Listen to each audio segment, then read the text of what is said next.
Hello YouTube and welcome to another episode of the Albino Rhino Has No Pants review. That's why you see me so close up, because I have no pants and nobody wants to see the mini rhino, the rhino horn. Nobody. Even my wife wants to see the rhino horn. Today we'll be drinking a beer that was picked up for me by the one and only Greg, so thank you very much, Greg. This is from the Burdock Brewing Company. This is their 100% Brett Golden Ale, which is brewed with barley and wheat, fermented exclusively with Brett. 6.5% alcohol by volume. There is their very standard, very simple label that is all you really need. It tells you what it is, where it's from, what ABV it is. The only thing it might be missing is maybe like a bottling date. I wouldn't mind a bottling date. Now I sound like Greg. Put the dates on the bottles, guys. Guys, put the dates on the bottles.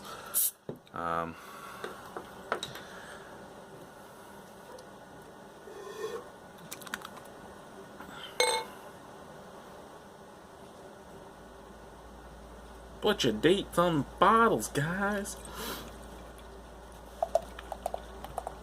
I'm not going to go as far as Greg and tell you I'm never going to buy your beer if you don't date your beer. Because I still will, let's be honest, I will. But I'll cry about it every single time I review now. In that voice too.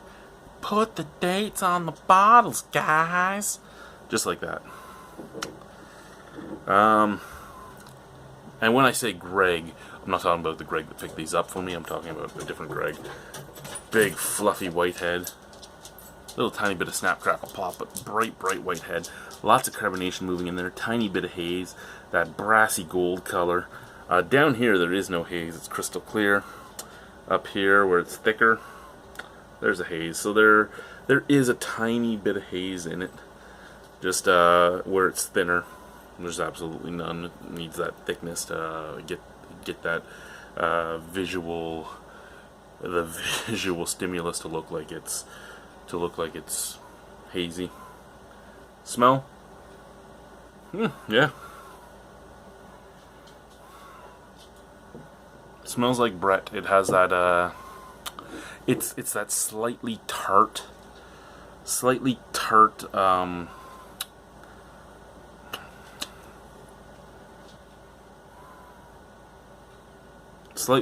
drying fruity Brett smell, like kind of like a mixture of grape and apple that's drying, mostly because of the wheat,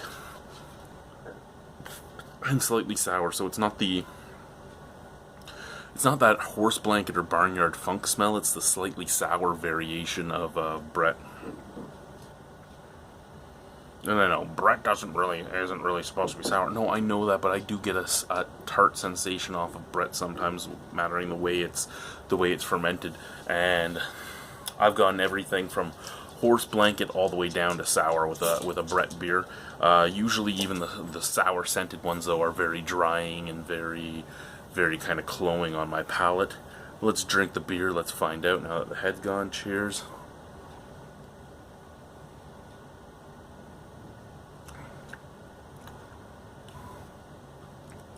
Okay.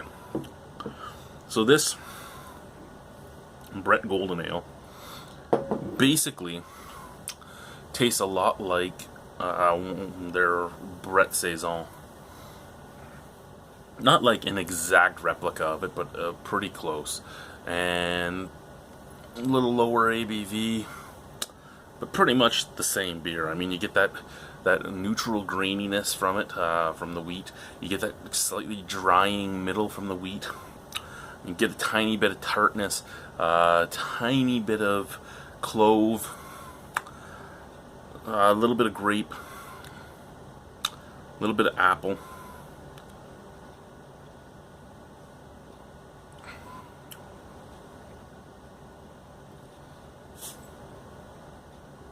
Yeah, grape, apple, drying, bit of clove, bit of tart, neutral graininess.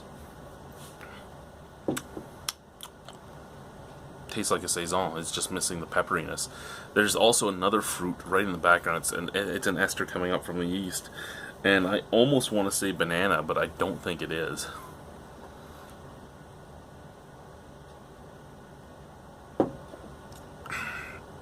I don't think I've ever picked up banana esters with Brett, but it kind of reminds me not of fresh banana or anything like that, like a wit would give you, but like a rotten banana. Like you made fruit salad and you forgot about your fruit salad for 2 or 3 days, and then you open the container and you get those mushy brown bananas in it because you've forgotten about it, and you kind of just shrug and eat them anyway. Kind of reminds me of that. Do I like the beer? Yeah, it's an okay beer. Do I love the beer? No. Does it bother me either way? No. Does the 5-something I paid for it bother me? No, I think it was worth the money I paid for it. Will I ever drink it again? No. 6.5% alcohol. There is a little warmth, actually. Right at the bottom of the throat, I'm getting a little bit of alcohol warmth, which I normally wouldn't get even from... Well, I just did an 8% alcohol beer earlier tonight. Waited for a few hours and came and did this one. But that 8% alcohol beer was completely smooth with no warming at all. This one has a warming. Most likely because this one was a golden ale, so it has nothing really to hide the alcohol warming. But yeah, it has a warming. I'm going to give this a 6.75 out of 10. Again, my marks aren't only about how it tastes. It's about whether I would buy it again, whether I'd recommend it, whether I would actively search it out and all that. I could drink it, but I wouldn't buy it. I wouldn't search it out. That being said, there's nothing wrong with it. There's a lot of people that will love it. There's a lot of people that will hate it. It doesn't matter which ballpark you're in with the beer. Just give it a shot anyway if you get the chance, just to find out how you feel about it. Thank you very much, YouTube, for watching. Have a wonderful evening. Bye-bye. This has been the Rhino, and I'm going to drink the rest of this while I play some Star Trek Starfleet Academy Bridge Simulator, because I'm a big nerd tonight. Well, every night, but tonight especially.